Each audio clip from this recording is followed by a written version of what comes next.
tô aqui, ó, para variar um pouco, depois de 50 anos fazendo o mesmo programa, a gente esquece de tirar o fundo, a gente esquece de desligar o celular. É uma delícia o que a gente faz aqui no programa, pessoal. Vocês não têm ideia. A idade, viu? A idade vai chegando. Agora desativei o som do celular. A Carolina também está Ó, tô desativando o dela lá. desativando aqui, ó. Não É, perturba. você sabe, Carolina, Pode me que chamar de Carol, eu gosto. obrigado. Você sabe que o que faz o Café Cultural, e eu devo usar essa nossa gravação para outros programas que eu faço também em outras emissoras, o que faz é as transmissões que a gente faz serem, na minha opinião, muito boas, essa descontração. Aqui a gente mostra o que é, mesmo sem grandes balacbacos, o importante é a gente conversar, é o nosso bate-papo. Tenho aqui meus amigos e minhas amigas, Carolina Nassau, e eu tenho certeza que o bate-papo com ela vai ser, além de excelente, educativo. A gente mistura cultura, mistura educação, porque são as bases da formação da sociedade. A formação da pessoa, e as pessoas melhores fazem uma sociedade melhor. Eu não canso de repetir isso aqui para vocês.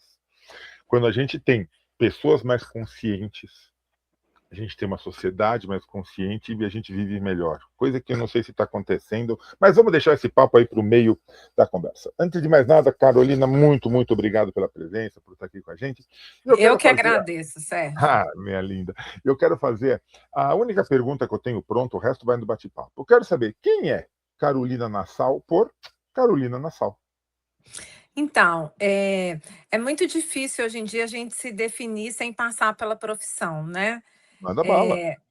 Então, eu sou Carolina, eu sou mãe, eu sou esposa, sou psicóloga, sou psicanalista, tenho um interesse especial por casos mais graves e eu sou uma curiosa do ser humano, vamos colocar assim, e disponível para escutá-los.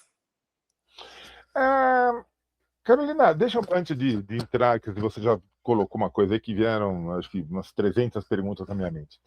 Por que psicologia? Por que psicanálise? Por que entrar por esse lado, que na verdade é um lado de ajudar as pessoas, né? É, Tentar entender e ajudar. O tentar é muito forte nessa fala. Eu tenho algo, assim, primeiro que eu venho de uma família, assim, quando eu era pequena, o meu pai era psiquiatra, então eu desde pequena ia com o meu pai no hospital psiquiátrico, que no fim de semana ele ia para dar alta em paciente, Tá. e aquilo já me deixava muito instigada aquelas pessoas, assim, por que que elas estavam ali, por que que elas eram tão diferentes.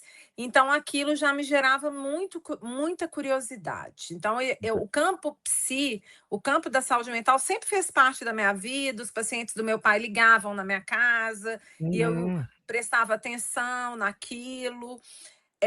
E quando eu era adolescente, as minhas amigas, que são minhas amigas até hoje da adolescência, falam que eu já tinha essa característica, assim.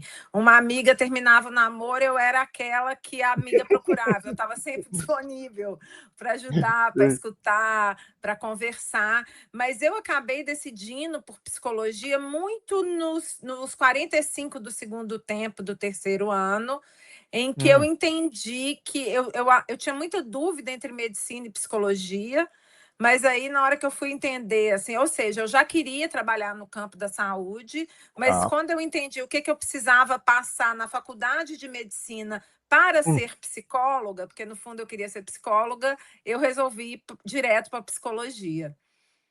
Entendo. Legal, muito legal. Eu acho que essa característica do saber ouvir é algo fantástico e eu admito extremamente raro, né? Porque muitas pessoas se propõem a ouvir, o que já é muito legal. Agora, o saber ouvir faz você ter uma outra capacidade, que é o de processar o que você acabou de ouvir e saber ter uma ação. Essa ação pode ser uma resposta, pode ser um abraço, pode ser o virar as costas e ir embora, pode ser um olhar, mas saber estruturar a ação depois que você ouviu, aí que está o brilho da coisa, né? Eu acho. Primeiro, eu acho que implica num desapego do eu. Assim, escutar é difícil por causa disso, porque você tem que se desapegar um pouco do seu eu. E segundo, que a partir do momento que a gente está escutando e a sociedade está em muito sofrimento, né? e a gente está falando de sofrimento psíquico grave, de fato Tá. você vai ter que ter uma ação. Por isso, vou puxar aqui uma coisinha que está muito Por em favor. voga, por isso que as inteligências artificiais não têm Ah, como fazer isso, né? maravilhoso. Porque assim, já tem. Você chega numa inteligência artificial e vai falar, falar, falar, e vai ter situações que você vai ter que convocar a família, vai ter que convocar a rede, a comunidade onde a pessoa está. E uma inteligência artificial, ela não vai saber manejar situações, ela não vai saber intervir, por exemplo, né? Então, eu acho que esse campo da escuta, ele é muito importante, não só por ser uma escuta que aparentemente é passiva, e as pessoas estão achando que, por exemplo, a IA pode fazer isso, porque ela Hum. acolhe e escuta quantas horas forem possíveis, mas ela também implica, achei muito importante você falar isso, em algum tipo de intervenção, seja com o próprio sujeito, ou seja com o meio que está ao seu redor. Ah, perfeito. E aí o ser humano vai ser sempre, sempre insubstituível. Eu lembro, viu, Carolina, quando começou isso de inteligência artificial, bem nos primórdios ali, era uma coisinha extremamente que somente meia dúzia de pessoas sabiam usar. Eu estava trabalhando numa empresa, uma grande corporação, e eu falei, eu vou chamar alguém que entenda disso para falar para a empresa toda. Chamei um cara lá, um palestrante na época, e ele deu um exemplo de que ele havia visto um caso, né, ele sabia de um caso, ele estudava isso, de um médico que tinha um caso para ser resolvido. E ele pediu para 6 colegas dele qual seria a melhor intervenção.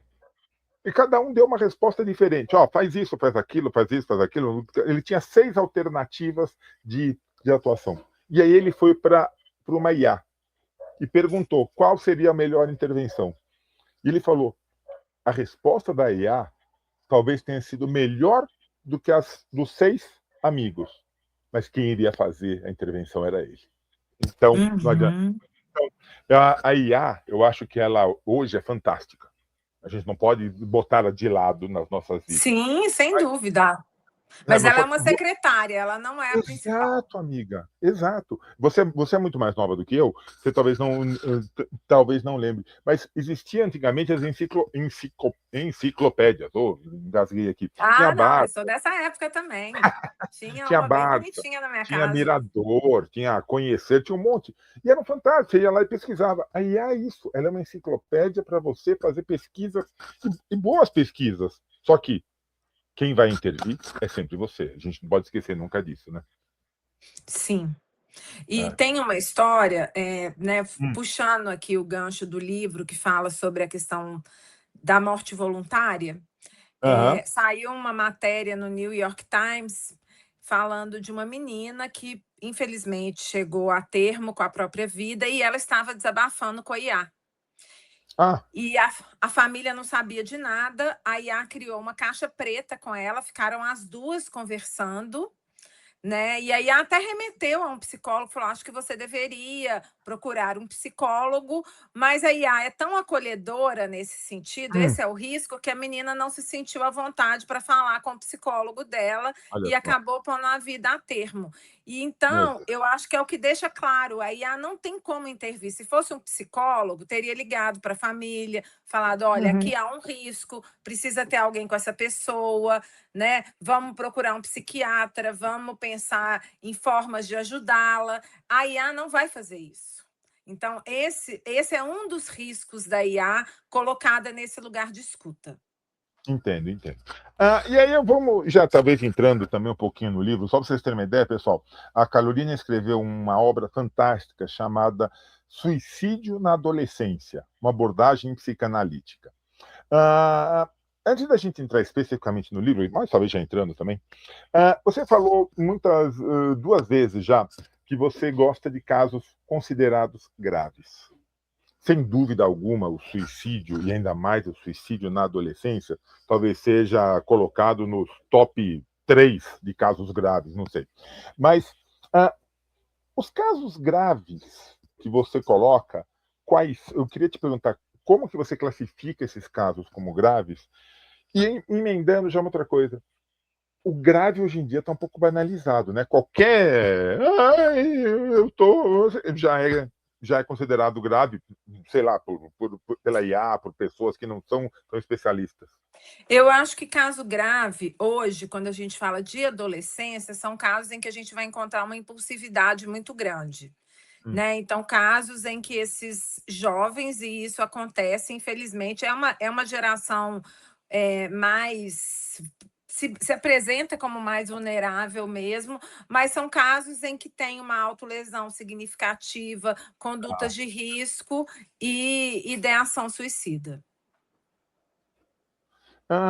E tem isso, Carol. Você acha que hoje em dia nós temos ouvido, e que sempre aconteceu, tá, pessoal? Sempre aconteceu, está Sempre. tendo somente mais Freud tem um divulgação. texto de 1910 falando do suicídio dos adolescentes em Olha escola só, secundária. nossa. Teria como a gente, pelo teu livro, pelo teu conhecimento, a gente consegue identificar esses sinais? Você falou de autoflagelação, de alguma coisa, mas, assim, às vezes tem sinais muito claros e às vezes tem sinais muito densos, muito profundos, né? Que a gente não tem como identificar na família, no colégio, na comunidade. Eu acho que a gente poderia categorizar em dois tipos de casos. Os Tá. casos explicitamente impulsivos, que são aqueles adolescentes que fazem barulho demais e você vê que ali tem alguma coisa errada acontecendo, porque o adolescente, ele tá sempre mal, ele briga com todo mundo, ele arruma muita confusão.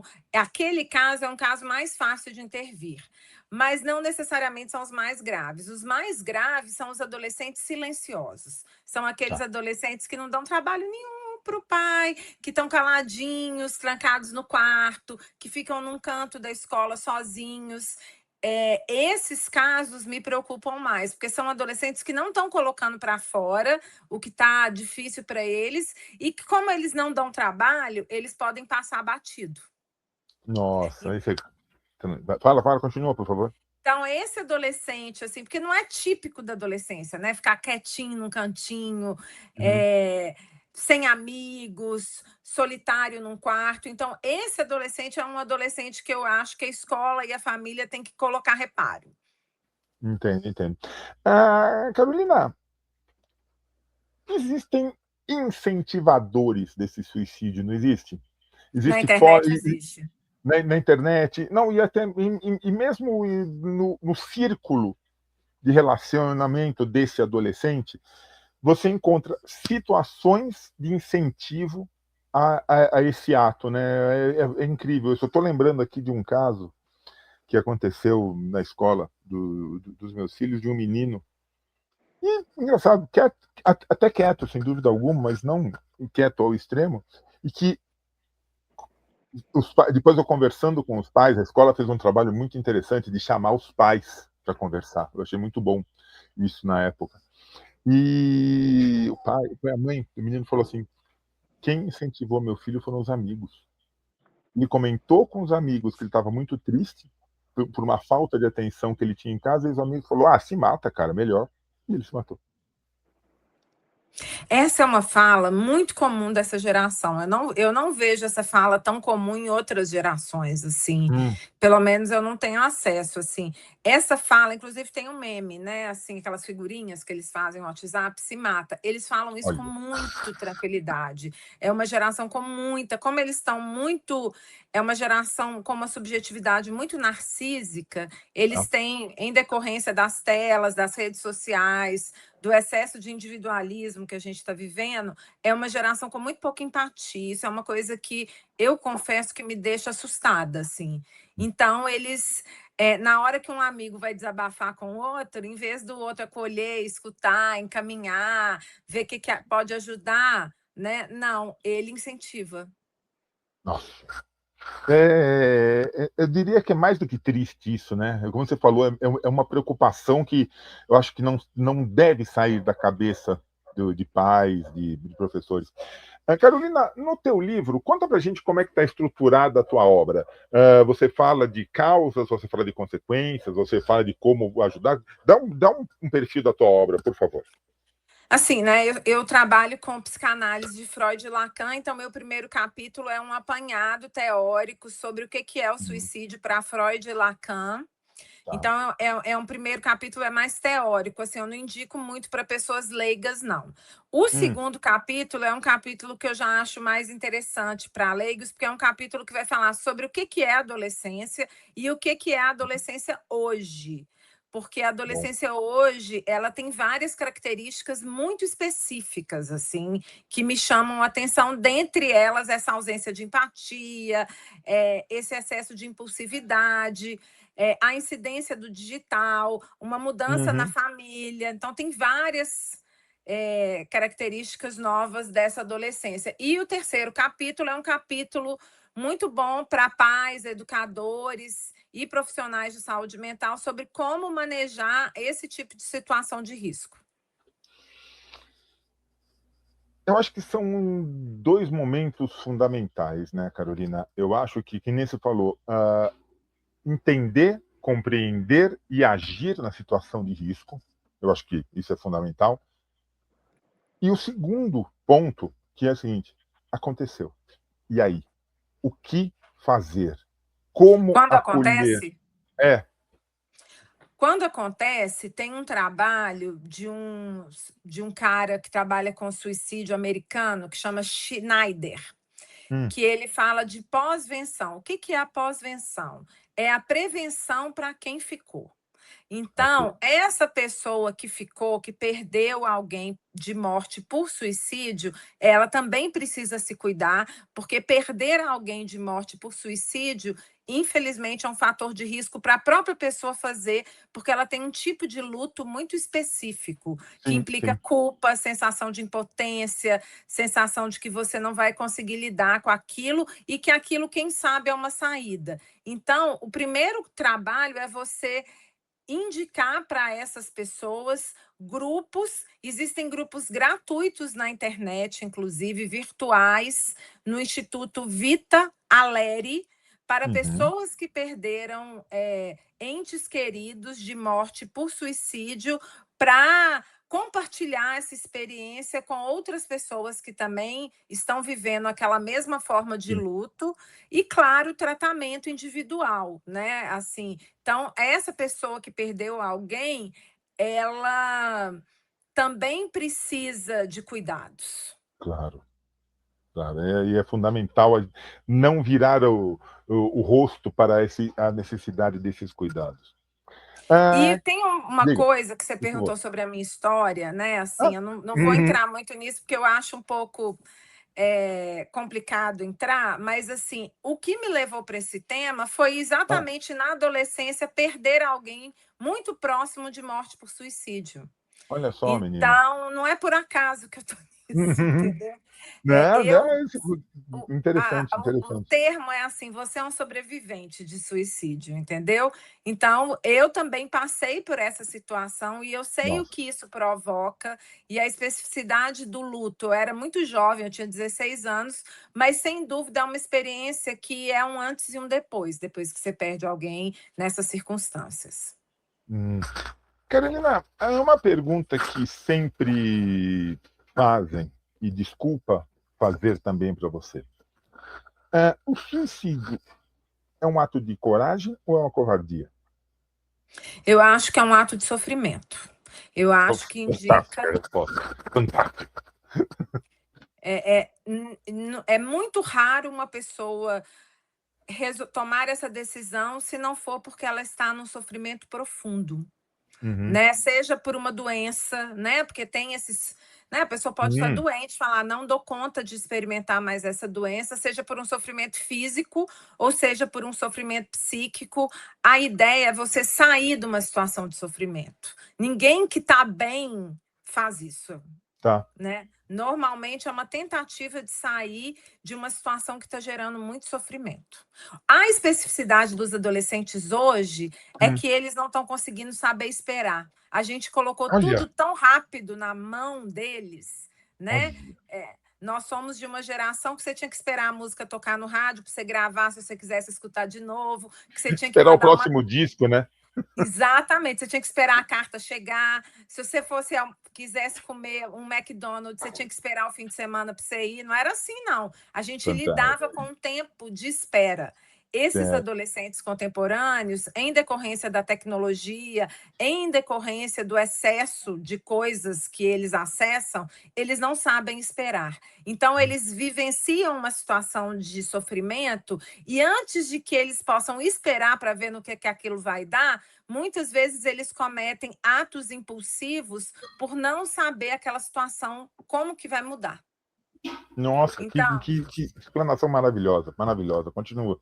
Maravilhosa. não, então a questão do tempo, né? A nossa mudança em relação ao modo de lidar com o tempo, eu Uhum. levanto isso no meu trabalho, eu acho que muda muito a subjetividade dos adolescentes contemporâneos. São adolescentes que não sabem lidar com o tempo de espera.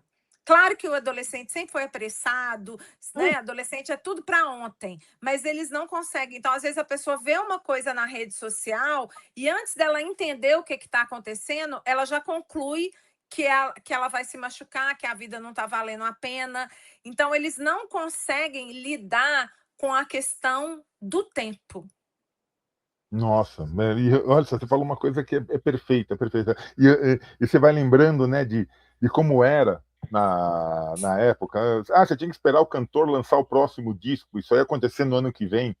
Independente disso, você tocava um disco, você tinha que tirar a agulha, virar, ou seja, tinha um processo. Depois, esse processo foi sendo comido pelo tempo. Hoje, com 2 cliques, você escuta a obra completa do cara que você quer, tá ali, não precisa esperar mais nada. E realmente, né, o não saber, não é só não saber esperar, é assim, você não espera e às vezes você consegue, e o que vem depois desse conseguir? Sabe, fica um vazio às vezes, né? Ah, eu quero ouvir a última música do, sei lá, de qualquer cantor por aí. Com 2, 3 cliques eu escutei a última música. E aí?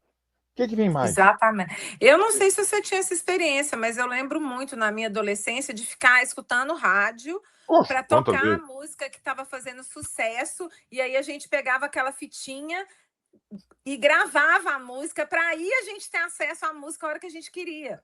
E o cara da rádio fazia questão de, no meio do refrão, Rádio Transamérica, rádio, não sei, desgraçado, mas tu fala no meio da música, daí você tem que esperar tocar de novo. Né? Então a gente está. As big techs chamam de ausência de fricção, né? Só que Uhum. essa ausência de fricção está gerando uma geração incapaz de lidar com o tempo de espera Nossa. e mais. Outra coisa que eu observo, e o que o tempo de espera faz? Ele ajuda a gente a colocar palavras no nosso sofrimento. Nomear o sofrimento é uma coisa muito importante. Se a gente não sabe esperar, se a gente não tem tempo de introspecção, a gente também não sabe nomear os nossos afetos. E é o que eu vejo muito nos adolescentes. Você vai conversar com eles, né? Eu atendo muitos. Eles inicialmente eles não sabem dizer o que eles estão sentindo, eles não Uhum. sabem dizer nem por que eles estão daquele jeito. E muitos falam: eu não tenho palavras. Não é que eles não sabem falar, eles não conseguem nomear. Eles vivem num tempo em que eles estão tão achatados pela pressa e pelas imagens, pelo excesso de imagens, que Uhum. eles não conseguem colocar em palavras o sofrimento deles. E isso gera um aumento do número de atos autolesivos contra eles mesmos. Aí você vai conversar com eles, o que eles falam? Eu estava com uma dor tão grande que eu não sabia o que fazer com ela, que eu me machuquei. Não, é que você falou, eu vejo, eu tenho, meus 3 filhos já são grandes, felizmente, passou. Se bem que eu não sei se a adolescência passa, né? A adolescência hoje tem cara com 50 anos por aí que tá. Hoje a gente tem uma ampliação da adolescência e estamos É. com os adultos identificados com os adolescentes também, que é outro pepino. Nossa, e às vezes pega mensagens que eles mandam por WhatsApp que não tem nenhuma palavra. É um monte de emoji, uma figurinha, alguma coisa, e a pessoa olha e fala: não acredito que ele fez isso. Você fala: mas não tem nada escrito aí. Como não? Aqui está escrito que ele andou pela. Não sei o que. Eu falei: gente, vocês são loucos. E aí começa aquele problema que teve aquele filme lá, agora me fugiu o nome. Adolescência. Adolescência, né? Que, assim, um emoji que é um balãozinho vermelho significa 300 mil coisas que levam uma pessoa a cometer um ato impensado. Você fala, mas é um balãozinho vermelho, gente, não tem nada. Mas o que colocam, né, de inputs para isso é uma loucura. Sim. Eles têm um código muito próprio, né, que a gente tem muita dificuldade de acessar, e eles vão criando um mundo ali deles, os adultos do lado de fora, sem entender o que está acontecendo. Só que o problema é que o que está acontecendo é um aumento do número de suicídio, autolesão, depressão e ansiedade generalizado.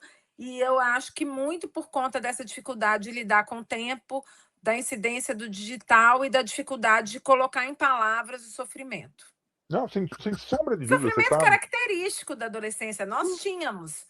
Só Sim, que a nós era permitido trancar no quarto e ficar 2 dias de fossa. Não existe mais fossa. Você tem que performar alegria nas redes sociais o tempo inteiro.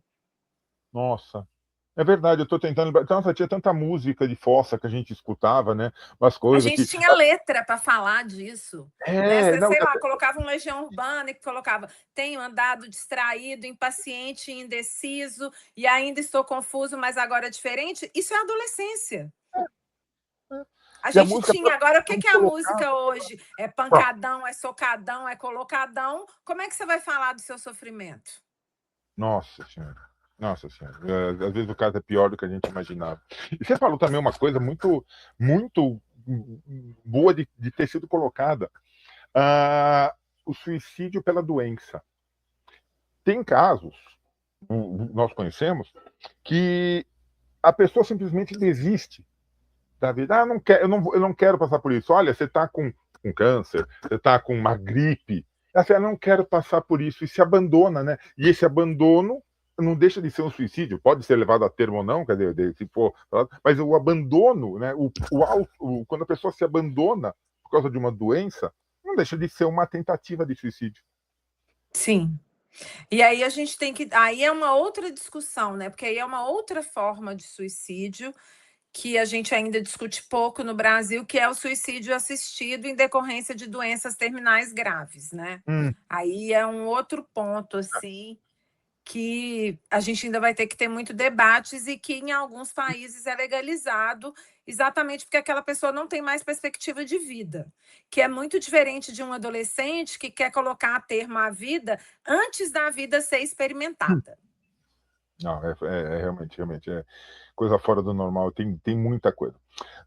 Carolina, me diga uma coisa, que foi o que eu te falei que eu iria te perguntar. Ah, existem sinais, ou seja, Quê? nós temos sinais que podem ser identificados nesse caso. Ah, claro que a família precisa saber quais são esses sinais. Os professores precisam saber quais são esses sinais. Ah, a comunidade precisa saber esses sinais. E líderes sociais. Líderes sociais, eu digo, às vezes, líderes de comunidade, líderes religiosos, líderes empresariais, precisam conhecer esses sinais, identificar e saber como agir. Eu fico muito preocupado de uma pessoa chegar, vamos usar o exemplo de líderes religiosos, chegar para um padre, chegar para um pastor, chegar para um pai de santo, chegar onde for, falar assim, olha, meu filho, minha filha, eu tenho reconhecido tendências suicidas, e essa pessoa não saber como acolher. Tem como a gente orientar esses líderes para saber acolher esses casos? Bom, a gente, primeiro, quais são os sinais que eu acho significativos? Por favor. Mudança abrupta de comportamento, uma mudança radical de comportamento. Aquilo que a pessoa gostava, ela não gosta mais, de repente aquilo muda radicalmente. Um recolhimento excessivo, isolamento, mudança das relações sociais, às vezes mudança no próprio corpo, né? Hum, Normalmente as pessoas dão sinais e até falam: "Ai, eu acho que minha vida não está valendo a pena". Muitas vezes as pessoas falam. E aí eu acho assim, falou com alguém relevante, esse alguém relevante ou encaminhar para um profissional de saúde mental ou escutar sem julgamento. No meu Tá. livro, eu sustento muito a importância de uma escuta sem julgamento, porque às vezes a pessoa só quer falar e ser escutada. Hum. Né? E isso que é a história aí do colégio dos seus filhos, né? Hum. Talvez se esses amigos tivessem sentado, mas me conta aqui, cara, o que está acontecendo lá na sua família que os seus pais não estão te vendo? Poxa, que difícil. Você já pensou em conversar com eles, né? Fazer uma Mas escuta eles sem. teriam essa capacidade dessa fala, que seria a fala ideal? Você acha que os adolescentes teriam essa capacidade? Os de hoje acho difícil. Ah, Mas que pelo menos eles peçam sim, para sim. procurar o psicólogo da escola. O que eu vejo, eu dou muito treinamento sobre isso, é que a maioria das pessoas realmente não sabe como lidar, É, é esse o entendeu? ponto que eu queria chegar. Não sabem como lidar, não sabem o que fazer, querem resolver muito rapidamente, então entra naquelas falas vazias do tipo assim: "Não, isso vai passar, você vai ver, vai Hum. melhorar", né. E não acolhem. Eu acho que o princípio, se você não sabe fazer nada, senta com o tempo, e aí de novo a história do tempo, senta com algum tempo, tira um tempo, escuta essa pessoa e a partir do que você escutar, você encaminhar para um profissional especializado. Mas senta, Uhum. olha, escuta, reconhece aquele sofrimento e depois encaminha, sabe? Assim, sem tentar resolver rápido demais. Eu acho que, por exemplo, no caso dos adolescentes que você contou, é aquela coisa de resolver rápido demais, sabe? Hum. Ah, velho, então se mata, cara.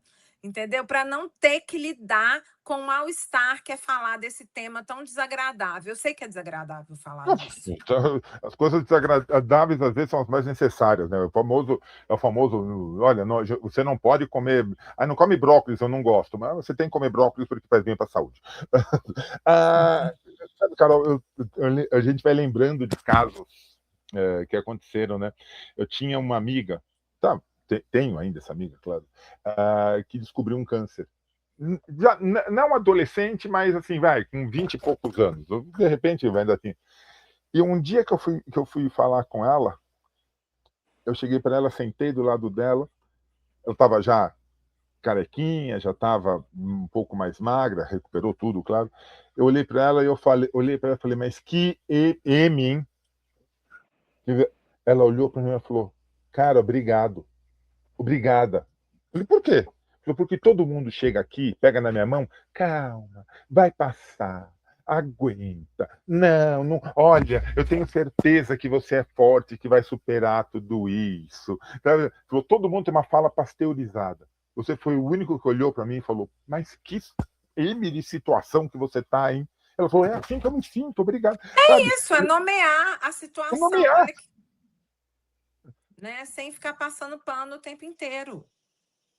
Eu acho que as Nossa, é. pessoas ficam muito angustiadas e não suportam escutar, nomear e falar sobre as coisas difíceis. A gente está numa sociedade que a gente quer eliminar as Hum, questões difíceis, e não é à toa que a gente está tendo uma crise de saúde mental, né?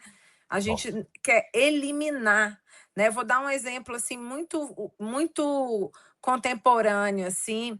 Eu não sei se você já viu o Zeca Pagodinho falando que não tem mais enterro como tinha antigamente. Você já viu ele falando isso? Não, não vi, não vi, Ele não vi. fala: "Ah, não tem mais enterro". Por quê? Porque o enterro, que era aquele velório comprido, que o povo Uhum, chegava e bebia o morto e vivia aquela experiência de luto, aquilo era catártico. Aquilo uhum. tinha uma função. A nossa sociedade hoje eliminou. Você vai lá 5 minutos, passa, dá uma olhada assim, finge que viu e vai embora. Então, a gente criou uma sociedade que a gente não tem tempo e não quer lidar com situações que fazem parte da experiência humana.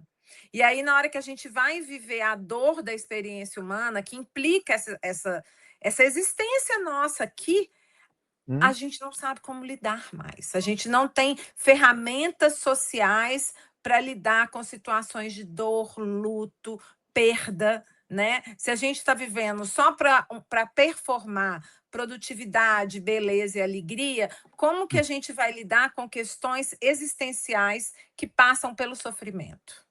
Nossa, eu fico imaginando você que acompanhou.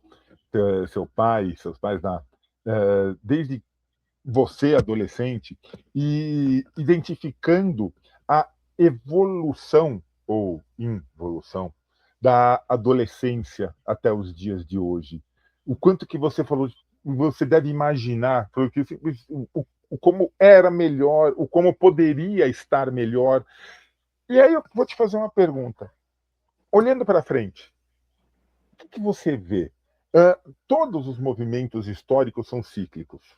Nós temos o que acontece na história tende a se repetir, esperando que o nosso conhecimento atue de forma melhor nesse novo momento. Como que você olha para frente e você vê, vai melhorar? Não vai melhorar? É preocupante? A gente tem que parar e pular fora? O que Eu você acho acha? que assim, você lembra na década de 90 como é que o cigarro as propagandas de cigarro eram relacionadas ao prazer, sucesso, Uhum, surf, esportes radicais? Você viveu essa época, uhum. década de 80 e Sim, sim, sim, 90, né? sim. Até um pouquinho Né? antes, mas... Propaganda da Hollywood, as músicas, né? Eu Uhum. acho que a gente está nesse momento em relação à tecnologia, entendeu? A gente está dando um maço de cigarro para os nossos filhos, Ah, muito mais viciante do que um maço de cigarro, achando que estamos fazendo um benefício para eles. Né? E esse maço de cigarro, ele é altamente viciante, altamente perigoso, e eu acho assim que a curto prazo, como já está acontecendo, a situação é muito preocupante. E eu tendo uma visão mais otimista, assim, eu acho que a gente hum, só vai conseguir melhorar um pouco a adolescência contemporânea se a gente passar a regular o maço de cigarro. Entendeu? E ótimo. começar a entender os malefícios desse maço de cigarro, porque o que é bom para uma criança vai ser bom para um adulto.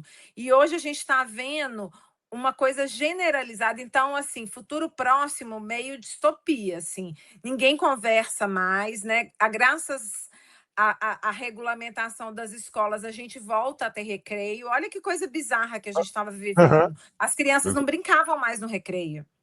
Uhum. Ficavam na tela. Os idosos só ficam na tela. Os adolescentes reclamam que chegam em casa e vão contar alguma coisa para os pais estão na tela. Então, se a gente não começar a questionar, e aí depende muito do movimento social, e a regular isso que está nos fazendo mal, realmente o futuro é para lá de preocupante. Nossa, incrível. E nossa, a analogia que você fez do maço de cigarro com, eu nomeio, tá, gente, com o celular, com essa coisa fantástica, mas desgramadamente. Use com moderação e regulação, porque o algoritmo ele é feito para viciar. Exato. Não, isso não, e você falou do maço de cigarro, e a gente podia fumar, não sei se o povo aqui sabe, em absolutamente todo e qualquer lugar. Você fumava, porque a No propaganda lá, avião, no cinema. o cowboy da Marlboro, você fumava em festa, você fumava em avião, você fumava dentro da empresa, você fumava dentro de casa, você fumava, em todo lugar fumava.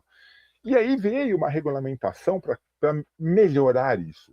Quer dizer, você não pode mais fumar dentro de avião, você não pode mais fumar dentro das empresas, é proibido, você não pode fumar em hospitais, quer dizer, tem lugares, os lugares internos, de repente, é isso que está precisando vir.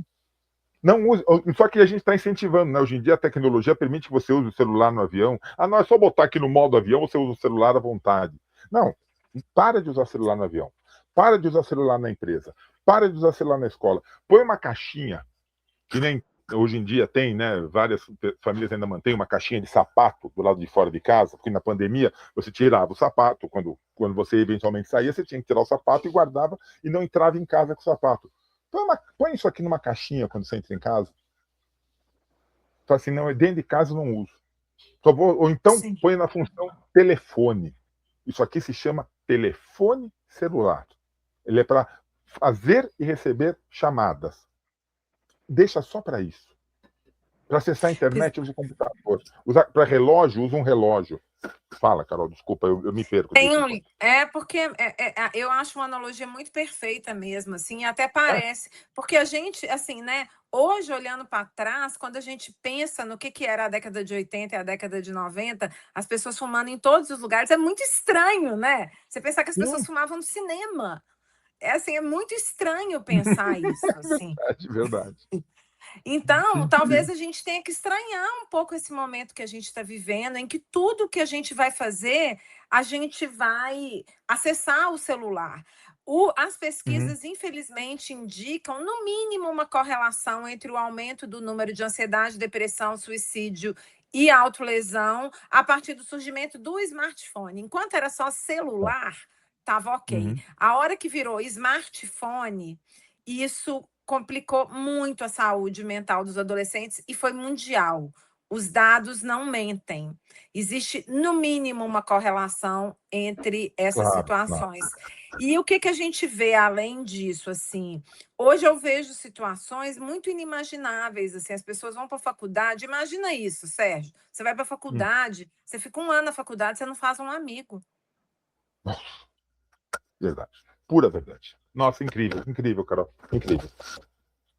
Isso, né? Assim, o celular ele tampona um buraco do mal-estar, que é você conhecer alguém, um mal-estar inicial, porque depois é gostoso pra caramba conhecer as Claro. pessoas, né? Que pra gente que é, a gente não é nativo digital, né? A gente é migrante digital. A gente viveu o mundo fora do digital. Então, pra gente é inimaginável. Como é que você vai pra faculdade e não faz um amigo? Eu vejo isso direto no meu Como é que consultório. As você pessoas vão. sai da faculdade sem amigos? É muito estranho. Mas isso aqui, ó, consegue fazer isso. Porque aí no intervalo você está aqui, aí no elevador você está com isso. Você não tem intervalo para você puxar uma conversa com o coleguinha do lado. E o efeito disso na sua vida social e psíquica, nós somos seres de convivência, a gente precisa Uhum. socializar, entendeu? Isso aqui não dá o prazer que uma socialização dá, ponto. Então a Mas eles não gente já entendem isso. Eles não conseguem entender isso. Por quê? Porque você entra numa coisa chamada, e eu sou velho, tá, gente? Uma coisa chamada Facebook. E você tem lá 3.974 amigos. O nome é amigo no Facebook. Você entra numa coisa chamada Instagram. Eu estou falando de propósito aqui essa. E você tem não sei quantos mil ou milhões de seguidores. E isso substitui um amigo? Nenhum. Não substitui. Ele não substitui essa conversa de 40 e tantos minutos que eu estou tendo com a Carol. Sabe? Não substitui. Então, a gente já tem, né, assim, adolescentes, infelizmente eu já vejo no Brasil, mas esse fenômeno começa no Japão, de meninos que não saem do quarto desde 12 anos de idade. Entraram no quarto com 12 anos de idade, ali acessaram os jogos online, ali acessaram um mundo de pornografia e dali não Uhum. saíram, não experimentaram beijar, ficar, namorar, paquerar, se relacionar. E hoje, no Japão, já tem gente de 30 anos que não sai do quarto desde os 12. Não acredito, Carol. Não acredito. Você lembra que antigamente tinha um ou dois filmes que mostravam, né, uma pessoa já na faixa dos seus 40, e era 40, não mais de 40, gordo, não sei o que lá, cheio de caixa de pizza em casa, e com um videogame na mão, e todo mundo falava, nossa, olha, que eu jamais vou querer ser um cara desses. Tá É o que a gente acontecendo. é o que a gente está acontecendo, e está acontecendo com uma intensidade brutal, né? E uma Olha, coisa que previne muito o suicídio, Sérgio, é rede de apoio. E rede de apoio é formado por pessoas, é formado uhum. pela família, é formado pelos amigos, é formado pelos colegas, é formado pelo colega da igreja, colega da comunidade, né? Então, se esse adolescente ele está isolado no quarto, ou um jovem adulto desde os 12 anos, ele não tem rede de apoio, provavelmente. Ou ele tem Hum. uma rede de apoio muito pequena. Então a vida começa a valer muito pouco. Nossa. Por isso que eu falo, Carol, a importância de pessoas que exercem lideranças sociais, de qualquer forma. Gente, liderança social pode ser o padeiro, pode ser o dono da padaria, que ele conhece todo mundo no bairro, pode ser o guarda noturno, pode ser o porteiro do prédio, pode ser o pai de santo, pode ser quem vocês quiserem que seja. Mas essas pessoas têm que saber reconhecer. E como você disse, saber ter um primeiro contato. Assim, olha o que está acontecendo, como é que é, vem aqui, alguma coisa assim. E saber encaminhar para profissionais competentes que vão lidar de forma profissional com o caso. Então, é importantíssimo o que você falou, que você faz palestras, que você vai até empresas, que você vai até comunidades e fala sobre isso. É um assunto delicado? É. É um assunto que a gente gosta de tratar? Talvez não, mas é um assunto que a gente precisa. Esse, casos de AIDS, casos de feminicídio, casos de violência contra a criança, casos de violência contra animais. Uma coisa que me veio, Carolina, a criança que vai virar um estuprador, ele começa matando passarinho. Ele mata passarinho, ele bate em cachorro, ele é violento na escola. Só que a desvalorização que essa pessoa tem para com a vida, ao invés de se voltar para si, se volta para o externo, né? Ou seja, é um pêndulo muito tênue de virar contra si mesmo ou virar contra a sociedade. E isso gente, isso precisa ser muito bem colocado. E empatia, sabe? Eu já trabalhei muito com adolescente, autor de ato infracional, né? Assim, e com adolescentes em geral, empatia não é uma coisa que você tem do nada. Isso é construído e demora tempo. Você ter capacidade de se colocar no lugar do outro, você ter capacidade de se colocar no lugar de um cachorro antes de torturar, isso é uma construção, não está dado. Não tem na farmácia para comprar lá, não tem tomar 4 gotas, não tomar 4 Medicação gotas de não manhã resolve. e 4 à noite, não tem nenhum remédio. Empatia, responsabilidade, felicidade, não vende na outra farma, né? Não tem como. Não tem. E a gente focando só em performar e só no próprio ego, aí não tem como ter empatia. E a gente está numa sociedade muito focada só no próprio ego, né, Sérgio? Assim, infelizmente, essa construção subjetiva da empatia, da noção de comunidade, ela está em erosão. E não é à toa que a gente está numa crise de saúde mental há no mínimo uns 10, 15 anos. E que tem reflexos na saúde física, né? A gente não pode esquecer, muitos casos de problemas no corpo começam aqui, ó, nesse órgão que a gente tem aqui dentro. Muito, claro. E que os mais avançados cientistas não conhecem, sabe? O trabalho da Carolina e de seus pares é tentar entender o que acontece aqui dentro. Agora, por que você pensa? Ninguém sabe o que é o pensamento, né? Como o pensamento surge. E é tão gostoso você pensar, só que as pessoas não pensam. E uma coisa importante, Sérgio, que eu gostaria de enfatizar, assim, é que nos dias de hoje, então, saúde mental é uma coisa que não está dada, entendeu? Ninguém vai bater na sua porta e vai te dar saúde mental. Se a pessoa não lutar para ter, se a pessoa não lutar para ver o que faz mal, o que faz bem para ela, eu falo muito isso com os adolescentes, assim, e o Instagram, eu falo assim, então vamos fazer um detox? Quer fazer um detox? Vamos dar um tempo? Vamos, eu faço isso com a minha filha, eu tenho uma filha de 14 anos. Começa a entrar em ansiedade por causa de rede social demais. Vamos sair? Vamos, começa a pedir para consumir, que é uma propaganda sem fim, né? Ausência de regulação de propagandas disfarçadas de conteúdo, né? Então, saúde mental não vai chegar e vai bater na sua porta. Se você não lutar para ter, né, em várias áreas, na área de fazer uma atividade física, na hora de tirar um tempo e falar assim: hoje eu vou sair com os meus amigos, na área de, olha, eu só vou entrar na rede social de noite, por exemplo. Enfim, cada um vai montar a sua estratégia. Não é uma coisa que está dada. Todos, hoje, infelizmente, a gente está numa sociedade que ela, infelizmente, nos conduz a uma erosão da saúde mental. Então, a gente tem que lutar por ela. Não está dada. Engraçado, né? Você me lembrou, quando eu fazia faculdade de jornalismo, eles falaram assim, levantam e alçam voo milhares de aviões por dia. Isso não é notícia. Notícia é quando um avião cai. Essa é a notícia. Então, se a notícia, infelizmente, é sempre o fato negativo, quando você abre a torneira e sai água, não é notícia. Abriu a torneira e não saiu água, isso vira notícia.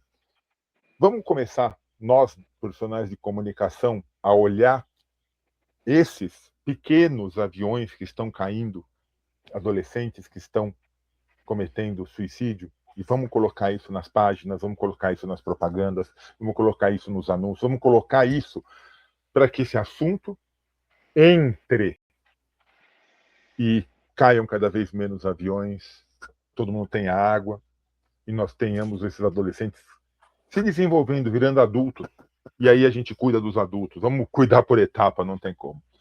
Carol, me diga uma coisa, ó, já estão apertando aqui meu botão de Tá, alerta. deixa eu só falar uma coisa sobre Claro, isso, assim, fala que quando você também para quiser. colocar na mídia, né? Claro que eu estou entendendo que você está falando de uma metáfora, mas também isso tem que ser muito bem calculado. Existem Assim. manuais que falam sobre como falar sobre o tema sem romantizar, sem colocar métodos, né, de uma forma que não gere o efeito de contágio, porque infelizmente Ah, existe tá. o efeito de contágio, Nossa. né, sobre o tema. Então a gente tem que falar da forma mais racional e Sim. menos passional possível, para que não gere esse chamado efeito de contágio que surgiu lá no romantismo alemão, quando lançou o livro Sofrimentos do Jovem Werther.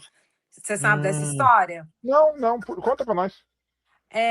Goethe escreveu um livro, Sofrimentos do Jovem Werther, que é um livro sobre um Já ouvi cara falar. apaixonado com uma mulher, romantismo, e acabou tirando a vida porque ela era uma mulher comprometida e fiel. E aí os jovens, houve uma exaltação do tema, e os jovens, muito apaixonados, começaram a fazer isso abraçados com um exemplar do livro, Não Os creio, não Sofrimentos sabia do dessa Jovem história, menina. Werther. E aí o sociólogo David Phillips, na década de 70, chamou isso de efeito Werther. Por isso que existe hoje essa dificuldade também de falar sobre o tema, por causa do efeito de contágio. Então é sempre bom que a gente procure saber como se fala sobre o tema para não gerar esse efeito Werther. Nossa, eu não conhecia essa história. Coisa doida e fantástica você ter contato. Eu te agradeço. Maravilhoso, maravilhoso. Mas, Carol, conta para nós, por favor, aonde que as pessoas conseguem encontrar o... É teu primeiro livro ou você tem outros anteriores? Eu tenho outro. Eu tenho um que chama Reduzir-se a Nada. Ah, deve ser muito bom. Mas conta pra gente, onde a gente encontra o suicídio na adolescência, uma abordagem Então tá psicanalítica? aqui, ó, o livro Suicídio na Adolescência. Você Belíssima encontra... capa, viu? Belíssima capa. Ficou bonito, né? No Ficou. site da Juruá tem o livro, que é a editora, e na Amazon também a gente encontra o livro. E nas livrarias de Belo Horizonte, mas eu sei que o programa é muito maior do que Belo Horizonte, então na Amazon você encontra o livro. E tomara que venha para as livrarias de São Paulo, do Rio, do Amazonas, do Pará, da Espanha, da Noruega, tomara que vá para todo mundo. E quem quiser conversar com você, Carolina Nassau, quem quiser entender o teu trabalho, quem quiser falar, olha, eu estou precisando, eu tenho uma ideia aqui de alguém que está no meu lado, como é que faz para te encontrar nesse mundão todo? Eu acho que o mais fácil é no Instagram mesmo, @CarolNassau. Né? No Instagram eu sempre respondo direct, bom. Então é só me chamar no @CarolNassau Instagram. Ótimo, maravilha. Carolina, obrigado. Muito obrigada, obrigado. Você também. Foi uma conversa agradabilíssima, viu? Ai, que bom. Para mim foi mais do que agradável, foi enriquecedora. E eu espero que as pessoas que nos assistam entendam aonde a gente quis chegar, entendam que tudo isso é uma coisa para valorizar talvez o maior dos dons que nós temos, que se chama vida. A gente não pode desperdiçar. Ela é extremamente breve, extremamente breve. Se a gente for pensar, hoje em dia as pessoas estão vivendo 90 anos, é nada. É nada. É nada. E a gente precisa viver bem. Viver bem. Trazer as pessoas para sempre o melhor que elas puderem ser. Carol, um grande beijo no teu coração. Muito obrigado. Obrigada a você também. Aqui, quando quiser. Assim como todos vocês que assistiram, mas essa agradabilíssima entrevista, usando o mesmo termo que a Carol usou, a gente volta logo, logo com mais um bate-papo como esse. Um grande beijo. Tchau, Carol. Um abração. Obrigado. Tchau.